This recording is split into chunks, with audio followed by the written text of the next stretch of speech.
Welcome to കാൻറ്റില physics academy. ഈ ഒരു വീഡിയോയിൽ നമ്മൾ ഡിസ്കസ് ചെയ്യാനായിട്ട് പോകുന്നത് കാറ്ററ്റ് കാറ്റഗറി 3 ഫിസിക്കൽ സയൻസ് ഓൺലൈൻ കോച്ചിങ്ങിൽ ജോയിൻ ചെയ്തിട്ടുള്ള സ്റ്റുഡൻസിന് വേണ്ടിയിട്ട് കഴിഞ്ഞ ദിവസം കഴിഞ്ഞ പരീക്ഷയിലെ ക്വസ്റ്റ്യൻ പേപ്പറിലെ ന്യൂമറിക്കൽ പ്രോബ്ലത്തിൻ്റെ ഡീറ്റെയിൽഡ് ആയിട്ടുള്ള ഡിസ്കഷനാണ്.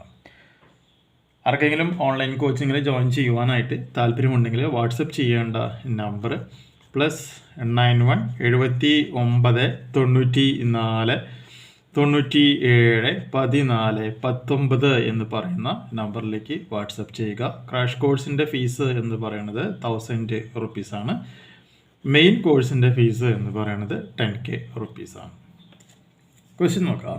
The figure shows A wire of resistance 40 ohm bent to form a circle and included in an electric circuit by connecting it from the opposite ends of a diameter of the circle. The current in the circuit is എന്നാണ് ക്വസ്റ്റ്യനിൽ ചോദിച്ചിട്ടുള്ളത്. അപ്പോൾ കറണ്ടാണ് ഇവിടെ കണ്ടെത്തേണ്ടത്. എന്നിട്ട് നമുക്കിവിടെ ഒരു figure തന്നിട്ടുണ്ട്. അപ്പോൾ ഫിഗറിൽ പറഞ്ഞ പോയിന്റ് എന്താണെന്ന് വെച്ചിട്ടുണ്ടെങ്കിൽ ഇതൊരു സർക്കിൾ ആണെന്ന് പറഞ്ഞിട്ടുണ്ട്. ഈ സർക്കിളിൻ്റെ ഈ 2 പോയിന്റുകളിലായിട്ടാണ് ഈ കണക്ഷൻ 5 വോൾട്ടിൻ്റെ ഈ ഒരു ബാറ്ററി കണക്ട് ചെയ്തിട്ടുള്ളത്. എന്ന് മാത്രമല്ല ഈ കണക്ട് ചെയ്തിട്ടുള്ള ഈ പോയിന്റുകൾ തമ്മിലുള്ള ഈ ദൂരം എന്ന് പറയുന്നത് എന്തിന് ഈക്വലൻ്റ് ആണ്? ഡയാമീറ്ററിന് ഈക്വലൻ്റ് ആണെന്ന് ക്വസ്റ്റ്യനിൽ പറഞ്ഞിട്ടുണ്ട്.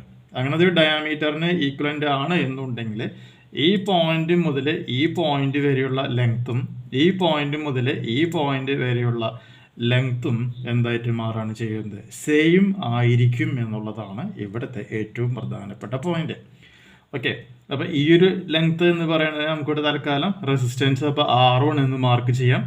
ഇതിന് നമുക്ക് റെസിസ്റ്റൻസ് R2 എന്ന് പറയാം. അപ്പോൾ R1 എന്ന് പറയുന്ന റെസിസ്റ്റൻസിൻ്റെ ഈ ലെങ്ത്തും R2 എന്ന് പറയുന്ന ഈ ഒരു റെസിസ്റ്ററിൻ്റെ ലെങ്ത്തും സെയിം ആണ്. അപ്പം നമുക്കറിയാവുന്ന കണ്ടീഷൻ ഇതാണ്: resistance directly proportional to length of the current carrying conductor ആണ് എന്നുള്ളത് നമുക്കറിയാം. മനസ്സിലായില്ലേ? അപ്പോൾ അങ്ങനെയാണെന്നുണ്ടെങ്കിൽ ഇതിൻ്റെ മൊത്തം എന്ന് പറയുന്നത് എത്രയാണ്? ക്വസ്റ്റ്യൻ പ്രകാരം എത്ര? 40 ohm ആണെന്ന് തന്നിട്ടുണ്ട്. ഇത് രണ്ടും ഈക്വൽ ലെങ്ത്ത് ആണ് എന്നുള്ളതും ക്വസ്റ്റ്യനിൽ തന്നിട്ടുണ്ട്. സോ അതുകൊണ്ട് നമുക്ക് എന്ത് പറയാൻ പറ്റും? 40 എന്നുള്ളത് ഈക്വൽ ആയിട്ട് ഡിവൈഡ് ചെയ്യും. അതുകൊണ്ട് R1 എന്ന് പറയുന്നത് എത്രയായിരിക്കും? 20 ohm ആണ് എന്നുള്ളതും R2 എന്ന് പറയുന്നതും 20 ohm ആയിരിക്കും. ഇത് രണ്ടും കൂടി കൂട്ടുകയാണെങ്കിൽ ടോട്ടൽ ലെങ്ത്തും കിട്ടും, ടോട്ടൽ റെസിസ്റ്റൻസ് 40 ohm ആയിട്ട് മാറും ചെയ്യും. ഇങ്ങനെയാണ് R1ഉം R2ഉം എന്ന് പറയുന്ന റെസിസ്റ്റൻസിൻ്റെ വാല്യൂ നമ്മൾ ഫൈൻഡ് ഔട്ട് ചെയ്യണത്. ഇനി നോക്കുക, ഈ 2 റെസിസ്റ്റൻസും ഓരോ കോമൺ പോയിന്റുകളിലാണ് കണക്ഷൻ കൊടുത്തിട്ടുള്ളത്. അങ്ങനെ കോമൺ പോയിന്റുകളിൽ കണക്ഷൻ കൊടുത്തത് കൊണ്ട് നമുക്ക് എന്ത് പറയാൻ പറ്റും? R1ഉം R2ഉം എന്ന് പറയുന്നത് പാരലൽ കോമ്പിനേഷനിലാണ് എന്ന് നമുക്ക് പറയുവാനായിട്ട് പറ്റും. അപ്പോൾ അതുകൊണ്ട് ഇനി ഇതിൻ്റെ എന്ത് കണ്ടെത്തണം? എഫക്റ്റീവ് റെസിസ്റ്റൻസ് ഫൈൻഡ് ഔട്ട് ചെയ്യണം. അപ്പോൾ എഫക്റ്റീവ് റെസിസ്റ്റൻസ് 1/RP എന്ന് പറയുകയാണെങ്കിൽ എന്താണ് അതിൻ്റെ ഫോർമുല? 1/R1 + 1/R2 ആയിരിക്കും. സോ അങ്ങനെയാണെന്നുണ്ടെങ്കിൽ 1/RP is equal to 1/20 + 1/20. 1/20 common time ആണ്. അപ്പോൾ 2 × 1/2 എന്ന് നമുക്ക് പറയാം. സോ അങ്ങനെയാണ് എന്നുണ്ടെങ്കിൽ 1/RP ഈക്വൽ ടു 1/10. റെസിപ്രോക്കൽ എടുക്കുക. അപ്പോൾ RP equal to 10 ohm. Effective resistance എന്ന് പറയുന്നത് 10 ohm ആണ് എന്നുള്ളത് ഫൈൻഡ് ഔട്ട് ചെയ്യാനായിട്ട് പറ്റും.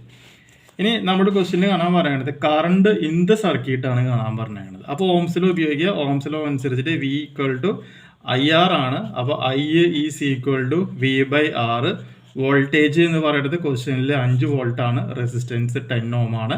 സിംപ്ലിഫൈ ചെയ്യുമ്പോൾ അത് എത്രയായിട്ട് മാറും?